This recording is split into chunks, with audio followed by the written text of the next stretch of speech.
P11 نے حیرت بھرے انداز میں ادھر ادھر دیکھتے ہوئے کہا، آئیے آپ ہمارے ساتھ بیٹھیے، آ جائیے۔ جیکی نے میگی کا ہاتھ پکڑتے ہوئے کہا اور ساتھ ہی اس نے P11 کو بھی اشارہ کیا، اور پھر وہ دونوں قدم بڑھاتے جیکی والی میز پر آ گئے۔ براؤن ان کے پیچھے تھا۔ لڑائی کا خطرہ ٹل جانے کی وجہ سے ویٹروں نے دوبارہ میزیں کرسیاں سیٹ کرنا شروع کر دی تھیں۔ اگر آپ بیٹھنا چاہیں تو میرا دفتر حاضر ہے، اچانک ایک طرف کھڑے برٹ نے آگے بڑھ کر مودبانہ لہجے میں کہا۔ نہیں، ہم یہیں بیٹھیں گے، اور سنو، اچھی سی وسکی لاؤ، جیکی نے کرسی پر بیٹھتے ہوئے کہا۔ وسکی؟ ارے نہیں مس میگی، وہ قسم، P11 نے منہ بناتے ہوئے میگی سے مخاطب ہو کر کہا۔ سوری مس جیکی، ہم نے واقعی قسم کھائی ہوئی ہے کہ جب تک پیچھے سے رقم نہیں آئے گی صرف کوک پیئیں گے، میگی نے سر ہلاتے ہوئے کہا۔ اوکے، جیسے آپ کی مرضی، جیکی نے سر ہلاتے ہوئے کہا۔ آپ نے اپنا نام نہیں بتایا، جیکی نے غور سے میگی کے ساتھی کو دیکھتے ہوئے کہا۔ نام؟ دراصل میرے والدین فلسفی قسم کے لوگ تھے، اس لیے وہ نام رکھنے کے قائل ہی نہیں ہیں۔ میں ان کا اکلوتا بچہ ہوں، اس لیے وہ مجھے مسٹر ون کے نام سے پکارتے ہیں۔ آپ کا نمبر کون سا ہے مس؟ اس آدمی نے منہ بناتے ہوئے کہا۔ میرا نمبر نہیں، نام ہے مسٹر ون، جیکی نے مسکراتے ہوئے کہا۔ اچھا مس جیکی، ہمیں اجازت دیجیے، یہاں جھگڑے کی وجہ سے ہمارا موڈ آف ہو گیا ہے، میگی نے یک لخت اٹھتے ہوئے کہا۔ کم از کم اپنی رہائش گاہ تو بتا دیجیے تاکہ پھر کسی وقت ملاقات کی جائے آپ سے، جیکی نے مسکراتے ہوئے کہا۔ ہوٹل ہلٹن میں رہ رہے ہیں، لیکن اب رقم کم ہو گئی ہے تو ظاہر ہے کسی اور سستے ہوٹل میں شفٹ ہو جائیں گے۔ گڈ بائے، میگی نے جلدی سے کہا اور اٹھ کر دروازے کی طرف بڑھ گئی، اور وہ مسٹر ون بھی سر ہلاتا ہوا اس کے پیچھے چل پڑا۔ انہوں نے اپنے ساتھیوں کو بھی اشارہ کیا اور وہ بھی اٹھ کر ان کے پیچھے چل پڑے۔ ان میں سے ایک نے جیب سے ایک نوٹ نکال کر میز پر رکھی ایش ٹرے کے نیچے دبا دیا۔ یہ P گروپ ہے مس جیکی، ہمیں ان کا تعاقب کرنا چاہیے، براؤن نے ان کے جاتے ہی ہونٹ بھینچ کر کہا۔ باہر تمہارا کوئی آدمی موجود ہو تو اسے پیغام بھجوا دو کہ احتیاط سے ان کا تعاقب کرے، میں چیف باس کو ایک فون کر لوں۔ مجھے ایک اور شک ہو رہا ہے، جیکی نے جلدی سے کہا اور اٹھ کر تیزی سے ہال کی ایک سائیڈ میں موجود پبلک کال ہاؤس کے کمرے کی طرف بڑھ گئی۔ اس کے چہرے پر شدید جوش کے آثار نمایاں تھے۔ اس نے جلدی سے ریسیور اٹھایا اور سکے ڈال کر نمبر گھمانے شروع کر دیے۔ یس، ہنری اٹینڈنگ۔ چند لمحوں بعد ہی ہنری کی حیرت بھری آواز سنائی دی، کیونکہ براہ راست فون کال ہیڈ کوارٹر میں کم ہی کی جاتی تھی۔ جیکی بول رہی ہوں ہنری، ناراگ سے، ایک اہم خبر ہے تمہارے لیے، جیکی نے تیز تیز لہجے میں کہا۔ کیا خبر ہے؟ تفصیل سے بات کرو، ہنری نے چونکتے ہوئے کہا۔ یہاں میں نے P گروپ کو تلاش کر لیا ہے، یہ ایک عورت اور 6 مردوں پر مشتمل ہے، لیکن سوائے اس عورت کے باقی سب میک اپ میں ہیں۔ اور سنو، اس P گروپ میں اس عورت کا ایک ساتھی بالکل ہو بہو اس عمران جیسا ہے جسے تم نے ڈیگورا کے ساتھ ہلاک کر دیا تھا، وہی قد و قامت، وہی چہرے کے کٹس، اور پھر وہ بھی میک اپ میں تھا۔ تم جانتے ہو کہ میک اپ کے سلسلے میں میری معلومات کس قدر گہری ہیں۔ مجھے یقین ہے کہ یہ شخص جو اپنا نام مسٹر ون بتا رہا تھا دراصل وہ عمران ہے، جیکی نے تیز تیز لہجے میں کہا۔ کیا کہہ رہی ہو جیکی؟ کیا تم ہوش میں ہو؟ جب وہاں جا کر میرے آدمی نے رپورٹ دی ہے کہ عمران ہلاک ہو چکا ہے، پھر یہ کیسے ہو سکتا ہے کہ وہ زندہ ہو کر نہ صرف یہاں پہنچ جائے بلکہ وہ P گروپ بن کر میرے ہیڈ کوارٹر میں بھی ٹرانسمیٹر کال کر لے؟ ہیڈ کوارٹر کی مخصوص فریکوینسی ڈیگورا کو بھی معلوم نہیں تھی کہ میں یہ سمجھتا کہ اس نے ڈیگورا سے پہلے ہی فریکوینسی معلوم کر لی ہوگی، ہنری نے تقریباً چیختے ہوئے جواب دیا۔ شاید اسے جیکی کی بات کا یقین نہیں آ رہا تھا۔ یقین کرو یا نہ کرو تمہاری مرضی، بہرحال میری نظریں دھوکہ نہیں کھا سکتیں، تمہیں میری ان مخصوص صلاحیتوں کا علم ہی نہیں ہے، جیکی نے برا منہ بنانے والے لہجے میں جواب دیتے ہوئے کہا۔ او، اگر تم اتنا دعویٰ کر رہی ہو تو پھر ایسا ہو بھی سکتا ہے، عمران جیسے آدمی سے کچھ بعید نہیں ہے، اور اگر اس نے P گروپ کا چکر چلا کر ٹرانسمیٹر کال کی ہے تو پھر یوں سمجھو کہ اسے ہمارے ہیڈ کوارٹر کے محلے وقوع کا علم بھی ہو گیا ہے، اور اب اس کی ناراگ سٹی میں موجودگی کا مطلب ہے کہ وہ ایک اور چکر چلانا چاہتا ہے، ہنری نے تیز لہجے میں کہا۔ کیا چکر چلانا چاہتا ہے؟ میں تو نہیں سمجھی۔ وہ P گروپ بن کر اگر ناراگ کے کلبوں میں ادھم مچاتا پھرتا رہا تو اس سے ہیڈ کوارٹر پر کیا اثر پڑ سکتا ہے؟ جیکی نے منہ بناتے ہوئے کہا۔ تم اس کی ذہانت کو نہیں سمجھتی، وہ انتہائی گہرا آدمی ہے۔ اب میں تمہیں بتاتا ہوں کہ اس نے کیا چکر چلا رکھا ہے اور وہ کیا چاہتا ہے۔ اس نے کسی طرح ہیڈ کوارٹر کی فریکوینسی اور محل وقوع معلوم کر لیا۔ اس کے بعد کنفرمیشن کے لیے اس نے مجھے کال کیا اور مجھے یہ چکر دیا کہ وہ ترمذی کا کوئی خفیہ گروپ ہے۔ اب ظاہر ہے میں اس گروپ کا کھوج لگانے کی کوشش کروں گا۔ ادھر اس نے یہ معلوم کر لیا ہوگا کہ ہم نے ہیڈ کوارٹر اوپن کر دیا ہے اور ایگل گروپ کو، جو کہ اس سے پہلے ناراک کا خاصا مشہور گروپ ہے، وہاں حفاظت کے لیے بلوا لیا ہے۔ اب اگر وہ براہ راست یہاں ہیڈ کوارٹر میں آ جائے تو اس کی نشاندہی فوراً ہو جائے گی۔ اس لیے اس نے پی گروپ کا ادھم مچایا ہے کہ ایگل گروپ کو اس کی اطلاع ملے گی اور گنڈوں کی معروف نفسیات کے مطابق ایگل گروپ اپنی حیثیت کو خطرے میں دیکھ کر لازماً اس کا مقابلہ کرے گا۔ اس طرح وہ ایگل گروپ سامنے آ جائے گا اور وہ ایگل گروپ کے آدمیوں کو اغوا کر کے خود ان کی جگہ لے لے گا اور انتہائی آرام سے ایگل گروپ کے روپ میں یہاں ہیڈ کوارٹر پہنچ جائے گا اور ہم ان کی طرف سے مشکوک نہیں ہوں گے، اور اس کے بعد ظاہر ہے اس کا ہیڈ کوارٹر میں داخلہ آسان ہو جائے گا۔ ہنری نے واقعی انتہائی ذہانت سے کام لیتے ہوئے پوری اسکیم سمجھ لی تھی۔ مجھے بھی اب یہ بات سمجھ میں آ رہی ہے۔ یہاں جیسے ہی براؤن نے ایگل گروپ کا حوالہ دیا، وہ فوراً ہی پی گروپ سے مکر گئے۔ اس طرح اس کا مطلب ہوگا کہ وہ لڑنے کے بجائے ایگل گروپ کا تعاقب کرے گا اور اس کے آدمی پکڑ کر ان کی جگہ لے لے گا۔ جیکی نے سر ہلاتے ہوئے کہا، بالکل، اس نے یہی سوچا ہوگا۔ اگر اس کا مقصد صرف لڑنا ہوتا تو تمہارے براؤن اور اس کے ساتھی اس کا کچھ بھی نہ بگاڑ سکتے۔ وہ دنیا کا ماہر ترین لڑاکا ہے، اور جہاں تک میرا آئیڈیا ہے، اب اس نے اپنے ساتھ والی عورت کے لیے تمہیں منتخب کیا ہوگا۔ کیا اس کی ساتھی عورت کا قد و قامت اور جسم تم سے ملتا جلتا ہے؟ ہنری نے پوچھا۔ ہاں، ملتا جلتا تو ہے، جیکی نے ہونٹ کاٹتے ہوئے کہا۔ انہوں نے اپنا پتہ نہیں بتایا، ٹال گئے ہیں، لیکن میں نے براؤن سے کہا ہے کہ وہ اپنا آدمی ان کے تعاقب میں بھیج دے، جیکی نے بتایا۔ براؤن کا آدمی تو خیر اس کا کیا تعاقب کر سکے گا، وہ البتہ خود تم لوگوں کا اب تعاقب کرے گا۔ اب تم میری بات سنو، تم اس کی یہی چال اس پر ہی پلٹ دو، ہنری نے کہا۔ وہ کیسے؟ جیکی نے کہا، ایسا کرو کہ اپنی پارٹی میں سے کچھ افراد، اور اگر افراد نہ ہوں تو ڈریگن بار میں فون کر کے اس کے مالک ٹیری کو اپنا نام اور پاور لینڈ کا حوالہ دو۔ وہ آدمی بھیج دے گا اور پورا تعاون کرے گا۔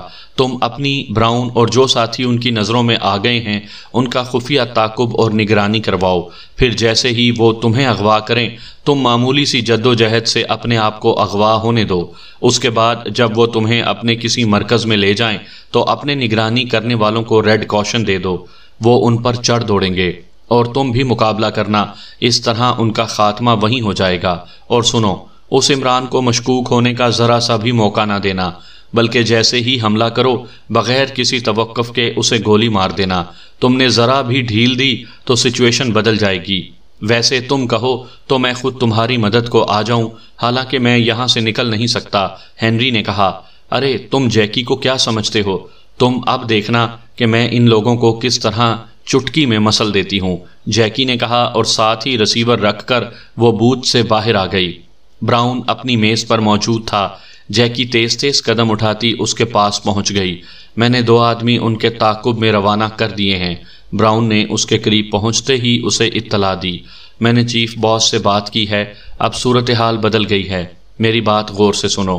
اب چیف باس پر ہم نے اپنی صلاحیتیں ثابت کرنی ہیں، جیکی نے ہونٹ کاٹتے ہوئے کہا، اور پھر اس نے پاک ایشیا سیکرٹ سروس اور عمران کے متعلق بتانے کے ساتھ ساتھ چیف باس کا پلان بھی اسے بتا دیا۔ تو آپ کا مطلب ہے یہ لوگ ایکریمین نہیں ہیں بلکہ ایشیائی ہیں؟ نہیں مدام، ان کا آواز اور لہجہ تو بالکل مقامیوں جیسا ہے، براؤن نے بری طرح حیران ہوتے ہوئے کہا۔ وہ دراصل سیدھی سادی لڑائی لڑنے کا عادی تھا، یہ جاسوسی انداز کے داؤ پیچ وہ سرے سے جانتا ہی نہیں تھا، اس لیے اس کا دماغ ہی اس ساری پلاننگ سے گھوم گیا تھا۔ تم ان باتوں کو نہیں جانتے، یہ سب لوگ میک اپ میں تھے۔ بہرحال اب ہم نے اس پلاننگ کے تحت کام کرنا ہے، جیکی نے کہا۔ مدام، اگر آپ ناراض نہ ہوں تو میں ایک بات کہوں، براؤن نے ہونٹ بھینچتے ہوئے کہا۔ ہاں بتاؤ، جیکی نے سوالیہ لہجے میں پوچھا۔ مدام، آپ ایک طرف ہٹ جائیں، میرے آدمی ان کا پتہ معلوم کر لیں، اس کے بعد دیکھیں میں ان کی بوٹیاں کیسے اڑاتا ہوں۔ ویسے اگر آپ پہلے ہی مجھے ذرا سا اشارہ کر دیتی تو ان میں سے ایک بھی زندہ بچ کر نہ نکل سکتا۔ باقی جو پلاننگ آپ بتا رہی ہیں یہ کم از کم میرے اور میرے آدمیوں کے بس سے باہر ہے۔ ہم تو ڈائریکٹ ایکشن کے قائل ہیں، مار دو یا مر جاؤ، یہ چکر بازی ہمیں نہیں آتی، براؤن نے کہا، اور جیکی نے سر ہلا دیا۔ وہ براؤن کی نفسیات کو اچھی طرح سمجھ گئی تھی۔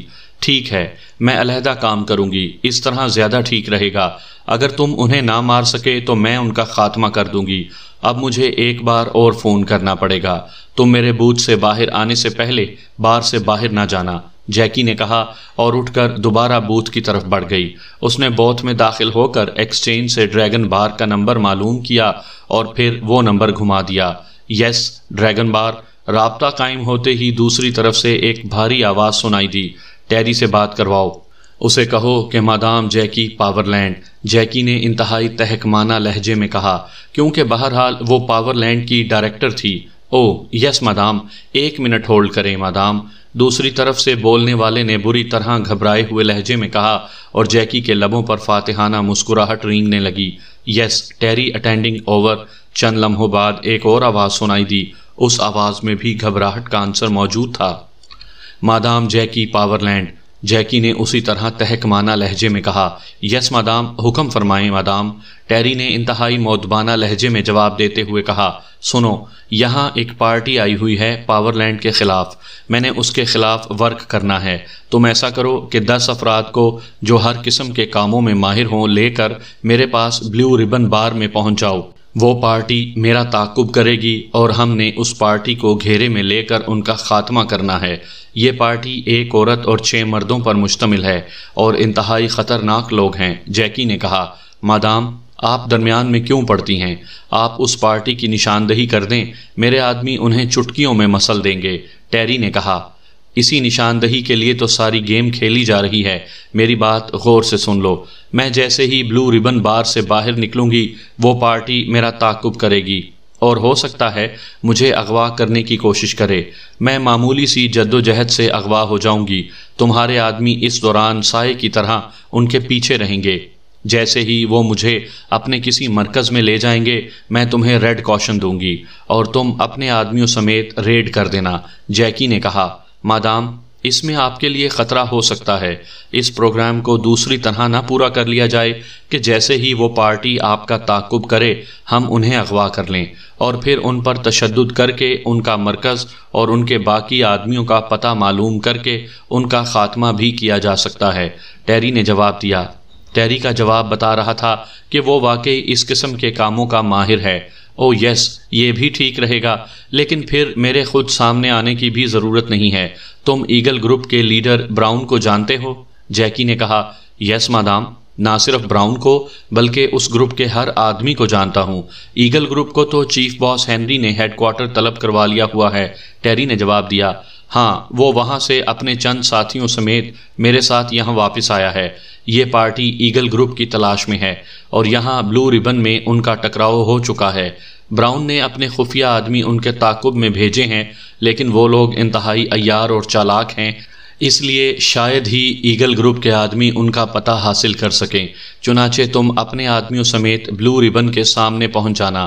ایگل گروپ کے افراد میرے سمیت جب باہر نکلیں تو تم ان کا تعاقب کرنا، انتہائی خفیہ طور پر۔ اس طرح اس پارٹی کی نشاندہی بھی ہو جائے گی، چنانچہ تم انہیں اغوا کر لینا۔ جیکی نے کہا، ٹھیک ہے مادام، میں خود 10 آدمیوں کو لے کر زیادہ سے زیادہ 10 منٹ بعد بلو ربن کے باہر پہنچ جاؤں گا۔ آپ کے پاس 03 ٹرانسمیٹر تو ہوگا ہی؟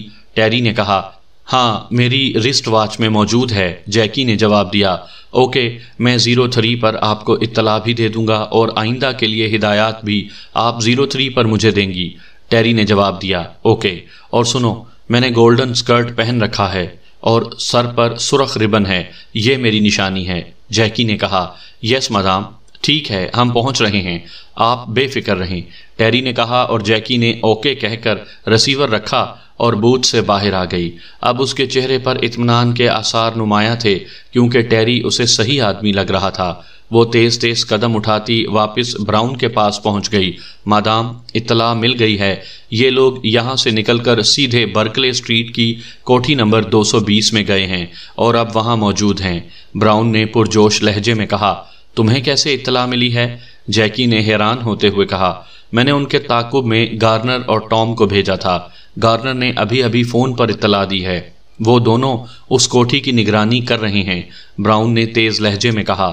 اچھا ٹھیک ہے، میں نے ڈریگن بار کے ٹیری گروپ کو بلوایا ہے، اسے آ لینے دو، اس کے بعد کوئی منصوبہ بناتے ہیں۔ جیکی نے کہا۔ ٹیری؟ او اچھا ٹھیک ہے، ویسے بھی وہ ان کاموں میں بے حد ماہر ہے، براؤن نے سر ہلاتے ہوئے کہا۔ جیکی نے اپنے لیے اور جام منگوایا اور خاموشی سے پینے میں مصروف ہو گئی۔ اس کے ذہن میں کھلبلی سی مچی ہوئی تھی۔ اب وہ اس عمران کو اپنے ہاتھوں سے ختم کر کے اس کی لاش ہنری کے سامنے پیش کرنا چاہتی تھی، تاکہ اس پر اپنی ایسی صلاحیتیں ثابت کر دے کہ وہ صرف ہنری کی دوست ہونے کی وجہ سے پاور لینڈ کی ڈائریکٹر نہیں بنی، بلکہ اس میں اس عہدے پر فائز ہونے کی صلاحیتیں بھی موجود ہیں۔ تقریباً 10 منٹ بعد اس کی کلائی کی گھڑی سے ہلکی ہلکی ٹوں ٹوں کی آوازیں نکلیں، تو اس نے چونک کر گھڑی کا ونڈ بٹن دبا دیا اور اسے منہ کے قریب لے گئی۔ ہیلو ٹیری، تم بلو ریبن بار کے اندر آ جاؤ، میں براؤن کے ساتھ یہاں موجود ہوں، صورتحال بدل گئی ہے، اس پر ڈسکس کر لیں، جیکی نے دبے دبے لہجے میں کہا اور ہاتھ اٹھا کر ونڈ بٹن دوبارہ دبا دیا۔ چند لمحوں بعد بار کے مین گیٹ سے سلیٹی رنگ کے سوٹ میں ملبوس ایک لمبا تڑنگا آدمی اندر داخل ہوا۔ اس کے چہرے پر سختی اور درستی نمایاں تھی۔ اندر داخل ہوتے ہی وہ سیدھا براؤن اور جیکی کی طرف بڑھا۔ یس مادام، آنے والے نے قریب آ کر بڑے مؤدبانہ انداز میں جھک کر سلام کیا۔ ہیلو ٹیری، بیٹھو، مادام نے مسکراتے ہوئے لیکن تہکمانہ لہجے میں کہا، اور ٹیری ساتھ پڑی خالی کرسی پر بیٹھ گیا۔ براؤن اور ٹیری نے ایک دوسرے کو سلام کیا۔ ٹیری کے آنے پر براؤن، جو اب تک قدرے بے تکلفی سے بیٹھا تھا، مؤدب ہو گیا۔ آدمی لے آئے ہو؟ جیکی نے پوچھا۔ یس مادام، 3 کاروں میں 10 افراد باہر موجود ہیں، میں علیحدہ کار میں آیا ہوں، ٹیری نے جواب دیا۔ براؤن کے آدمیوں نے اس پارٹی کی رہائش گاہ کا پتہ چلا لیا ہے، یہ برکلے اسٹریٹ کی کوٹھی نمبر 220 میں موجود ہیں، جیکی نے کہا۔ اوہ ویری گڈ، پھر تو مسئلہ بالکل ہی آسان ہو گیا۔ اب آپ کیا چاہتی ہیں، ان کا خاتمہ یا ان کا اغوا؟ ٹیری نے مسکراتے ہوئے کہا۔ ختم تو سب نے ہونا ہی ہے، لیکن ان میں سے ایک آدمی کو میں اپنے ہاتھوں سے مارنا چاہتی ہوں، جیکی نے چند لمحے خاموش رہنے کے بعد کہا۔ مادام، ایک آدمی کی مجھے اجازت دے دیجئے، میں نے اس سے تھپڑ کا انتقام لینا ہے، براؤن نے مؤدبانہ لہجے میں کہا۔ اسی آدمی کی تو میں بات کر رہی ہوں۔ بہرحال تمہیں انتقام کا پورا موقع دیا جائے گا، میں نہیں چاہتی کہ تمہارے دل میں کوئی حسرت رہ جائے، جیکی نے مسکراتے ہوئے کہا، اور براؤن نے سر ہلا دیا۔ ایسی صورت میں تو مادام انہیں پہلے بے بس یا اغوا ہی کرنا پڑے گا، ٹیری نے جواب دیا۔ ہاں ایسا ہی ہونا چاہیے، تم لوگوں نے انہیں اغوا کر کے وہاں سے کسی محفوظ مرکز پر لے جانا ہے تاکہ وہاں ہم دل کھول کر ان سے انتقام لے سکیں، جیکی نے کہا۔ تو پھر براؤن کے گروپ کے بجائے مجھے کام کرنے دیجئے، براؤن کا گروپ جس کام کا عادی ہے، اس صورت میں ایک بھی زندہ نہ بچے گا، ٹیری نے مسکراتے ہوئے کہا، اور براؤن بھی مسکرا دیا۔ تم کیا کرو گے؟ جیکی نے کہا۔ بڑی آسان سی بات ہے، میں اس کوٹھی کے اندر فوری بے ہوش کر دینے والی گیس کے بم پھینکوں گا اور اس کے بعد اندر داخل ہو کر انہیں آسانی سے لے اڑیں گے، ٹیری نے سر ہلاتے ہوئے جواب دیا۔ میرے گروپ کا لارڈ ہاؤس اس کے لیے بہترین رہے گا، وہاں ان کی چیخیں سننے والا دور دور تک کوئی نہ ہوگا، اور پھر وہاں اذیت دینے کے بھی سب ساز و سامان موجود ہیں، براؤن نے جلدی سے کہا۔ وہ فارم وہی تمہارا لارڈ ہاؤس ہے نا؟ ٹیری نے پوچھا۔ ہاں بالکل وہی، کیسا رہے گا؟ براؤن نے سر ہلاتے ہوئے جواب دیا۔ بالکل ٹھیک رہے گا، قطعی ٹھیک، ٹیری نے جواب دیا۔ اوکے پھر چلو، میں براؤن کے ساتھ ہی رہوں گی۔ ہاں ایک بات کا خیال رکھنا، برکلے اسٹریٹ تک جاتے ہوئے ہم نے ایک دوسرے کی نگرانی کرنی ہے، کیونکہ مجھے یقین نہیں آ رہا کہ وہ لوگ سیدھے یہاں سے وہاں گئے ہوں گے، ہو سکتا ہے کوئی اور چکر انہوں نے چلایا ہو، جیکی نے کہا اور اٹھ کھڑی ہوئی۔ تم نے حاسد کا کوڈ کیوں دیا تھا؟ کیا تم ان سے ڈر گئے تھے؟ بلو ریبن بار کے مین گیٹ سے باہر نکلتے ہی جولیا نے انتہائی غصیلے لہجے میں کہا۔ کیونکہ عمران نے پہلے تو پی گروپ کا بہانہ کر دیا تھا، لیکن جب وہ لڑکی درمیان میں کودی تو عمران نے جولیا کی طرف اشارہ کرتے ہوئے مخصوص کوڈ دہرا دیا کہ میگی حاسد قسم کی لڑکی ہے۔ اس کوڈ کا مطلب یہی تھا کہ جولیا فوراً عمران کی بات کو الٹ دے، اور جولیا کوڈ سنتے ہی پی گروپ والے اعلان سے مکر گئی، لیکن اس کی سمجھ میں نہ آ رہا تھا کہ آخر عمران اس طرح کیوں مکر گیا ہے۔ مجھے سب سے زیادہ فکر تمہیں ہیڈ کوارٹر لے جانے کی تھی، اور وہ جیکی بالکل تمہاری قد و قامت کی ہے، اور جس طرح وہ درمیان میں ٹپکی ہے اور براؤن تھپڑ کھانے کے باوجود جس طرح اپنے آپ کو کنٹرول کر گیا ہے، اس سے ظاہر ہے کہ جیکی ہیڈ کوارٹر میں اہم حیثیت رکھتی ہے۔ عمران نے کہا، لیکن اب کیا کرو گے؟ تم تو ایگل گروپ کو تلاش کر رہے تھے، اب واپس کیوں جا رہے ہو؟ جولیا نے سر ہلاتے ہوئے کہا، میں نے جیکی کی نظروں میں ایک خاص بات مارک کی ہے، یوں لگتا ہے جیسے وہ مجھے میری اصل حیثیت سے پہچانتی ہو، اور یہ مسئلہ سب سے ٹیڑھا ہے۔ اب مجھے جیکی کو ٹٹولنا ہوگا، اور جیکی کا انداز بتا رہا ہے کہ وہ بھی ہماری ہی تلاش میں تھی۔ چنانچہ اب یہ کرنا ہے کہ پہلے ہم سب سیدھے برکلے اسٹریٹ جائیں گے تاکہ تعقب کرنے والے انہیں ہمارا پتہ بتا سکیں۔ عمران نے سر ہلاتے ہوئے کہا۔ وہ اس وقت تک پارکنگ میں پہنچ چکے تھے، چنانچہ چند لمحوں بعد وہ اپنی کرائے کی کاروں میں بیٹھے برکلے اسٹریٹ کی طرف چل پڑے۔ سب سے آگے عمران کی کار تھی، جولیا اس کے ساتھ ہی تھی۔ وہاں پہنچ کر کیا ہوگا؟ جولیا نے چند لمحے خاموش رہنے کے بعد پوچھا۔ یا شادی ہوگی یا نہ ہوگی، عمران نے مسکراتے ہوئے کہا، اور جولیا نے بھنا کر منہ سڑک کی طرف کر لیا۔ اسے عمران کی اس الٹ پھیر پر غصہ آ رہا تھا کہ خود ہی ایک مشن بناتا ہے، اور جب اس کے پورے ہونے کا وقت آتا ہے تو خود ہی اسے چھوڑ کر دوسرے چکر میں پڑ جاتا ہے۔ برکلے اسٹریٹ کی کوٹھی میں پہنچتے ہی عمران نے پھاٹک بند کرنے کا حکم دیا، اور پھر ان سب کو لے کر وہ بڑے کمرے میں پہنچ گیا۔ اب میری بات غور سے سن لو۔ اب ہم نے ان لوگوں کو ٹریپ کرنا ہے تاکہ ان کے میک اپ میں ہم ہیڈ کوارٹر پہنچ سکیں، اور لازماً وہ ہمیں ٹریپ کی کوشش کریں گے۔ ہم نے ان کے 2 آدمی چیک کیے ہیں، سفید اور نیلی کار والے، وہ یہاں تک ہمارے تعاقب میں آئے ہیں۔ اب وہ ہم پر ریڈ کریں گے، اس لیے اب طریقہ کار یہ ہوگا کہ اب آپ یہاں سے اپنا تمام سامان اٹھا کر خفیہ راستے سے باہر نکلیں گے اور ایلفریڈ ہاؤس پہنچ جائیں گے۔ وہاں پہنچتے ہی آپ لوگوں نے نیا میک اپ کر لینا ہے۔ میں یہاں سے نکل کر ان کی نگرانی کروں گا، اور پھر ان کا ٹھکانہ چیک کر کے ان پر ہم ریڈ کریں گے۔ میں 06 پر تم لوگوں سے رابطہ قائم کروں گا، عمران نے کہا، اور تیزی سے اپنا کوٹ اتارنے لگا۔ اس نے کوٹ اتار کر اسے الٹا کیا اور پھر پہن لیا۔ اس طرح کوٹ کا ڈیزائن یکسر بدل گیا۔ اس کے بعد اس نے جیب سے ریڈی میڈ میک اپ کا سامان نکال کر اسے نتنوں اور منہ میں فٹ کرنے میں مصروف ہو گیا۔ چند لمحوں بعد اس کے چہرے کی ساخت یکسر بدل گئی تھی۔ کاریں یہیں رہیں گی؟ جولیا نے پوچھا۔ ہاں، کرائے کی کاریں ہیں، بعد میں فون کر دیں گے، کمپنی کے آدمی خود لے جائیں گے، عمران نے سر ہلاتے ہوئے کہا، اور تیزی سے اندرونی کمرے کی طرف بڑھ گیا جہاں سے خفیہ راستے کا دروازہ تھا۔ باقی ساتھی تیزی سے سامان سمیٹنے میں مصروف ہو گئے۔ عمران خفیہ راستے میں سے تقریباً دوڑتا ہوا بیرونی دروازے تک پہنچا، اور پھر جب وہ اس دروازے سے باہر نکلا تو وہ 2 گلیاں دور تھا۔ وہاں سے گھوم کر وہ تیز تیز قدم اٹھاتا واپس مین روڈ کی طرف آ گیا۔ عمران نے خاص طور پر یہ کوٹھی اس خفیہ راستے کی وجہ سے ہی کرائے پر لی ہوئی تھی، ورنہ اس نے اصل اڈا ایلفریڈ ہاؤس ہی بنایا تھا۔ ایک لحاظ سے یہ کوٹھی پی گروپ کا ہیڈ کوارٹر تھا۔ روڈ پر پہنچتے ہی وہ تیز تیز قدم اٹھاتا ایک سینما ہاؤس کی طرف بڑھ گیا جو قریب ہی موجود تھا۔ اس کے ساتھ جنرل پارکنگ میں اس نے ہنگامی صورتحال کے لیے ایک کار رکھی ہوئی تھی، اور اس وقت وہ اسی کار کی طرف ہی بڑھ رہا تھا۔ چند لمحوں بعد اس نے کار پارکنگ سے باہر نکالی اور اسے دوڑاتا ہوا کوٹھی کی دوسری سائڈ پر موجود کیفے کی طرف بڑھ گیا۔ کار اس نے ایک سائڈ پر روکی اور اتر کر بڑے اطمینان بھرے انداز میں اندر داخل ہوا۔ اس نے تعاقب میں آنے والی نیلی رنگ کی کار کو وہیں موجود دیکھا تھا۔ جب وہ کیفے کی ہال میں داخل ہوا تو اس کے لبوں پر مسکراہٹ رینگنے لگی۔ ایگل گروپ کے آدمی کو جو اس نیلی کار میں تھا کاؤنٹر پر کھڑے دیکھا۔ وہ کاؤنٹر گرل سے کچھ کہہ رہا تھا۔ عمران بڑے اطمینان سے چلتا ہوا کاؤنٹر کی طرف بڑھ گیا۔ کاؤنٹر گرل نے ٹیلی فون اس آدمی کی طرف بڑھایا اور عمران کی طرف متوجہ ہو گئی۔ میں نے بھی فون کرنا ہے، یہ صاحب کر لیں، میں انتظار کر لیتا ہوں، عمران نے مسکراتے ہوئے کہا، اور کاؤنٹر گرل سر ہلا کر دوسرے گاہکوں کی طرف متوجہ ہو گئی۔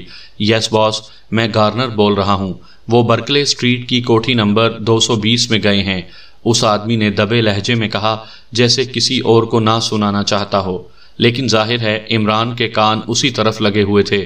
یس باس، وہ سیدھے بار سے وہاں گئے ہیں اور ابھی تک اندر موجود ہیں، ٹام نگرانی کر رہا ہے، گارنر نے کہا، اور پھر دوسری طرف سے بات سننے لگا۔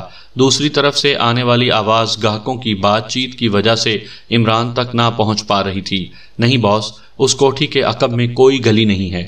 دوسری کوٹھی کا عقب اس کے ساتھ ملا ہوا ہے، صرف وائٹ کا راستہ ہے۔ گارنر نے کہا، ٹھیک ہے باس، ہم دونوں خیال رکھیں گے، گارنر نے کہا، اور اس کے ساتھ ہی ریسیور رکھ کر وہ واپس مڑا اور دروازے کی طرف بڑھ گیا۔ اس نے پلٹ کر عمران یا کسی اور طرف دیکھنے کی ضرورت ہی نہ سمجھی، اور عمران سمجھ گیا کہ ایسے کاموں میں یہ لوگ بالکل ہی اناڑی ہیں، سیدھے سادے اور مار دھاڑ ٹائپ مجرم۔ پلیز $1 مجھے، کاؤنٹر گرل نے فون فارغ ہوتے ہی عمران کی طرف متوجہ ہوتے ہوئے کہا، اور عمران نے بڑے مطمئن انداز میں جیب سے $5 کا نوٹ نکالا اور لڑکی کی طرف بڑھا دیا، اور پھر ریسیور اٹھا کر نمبر ڈائل کرنے شروع کر دیے۔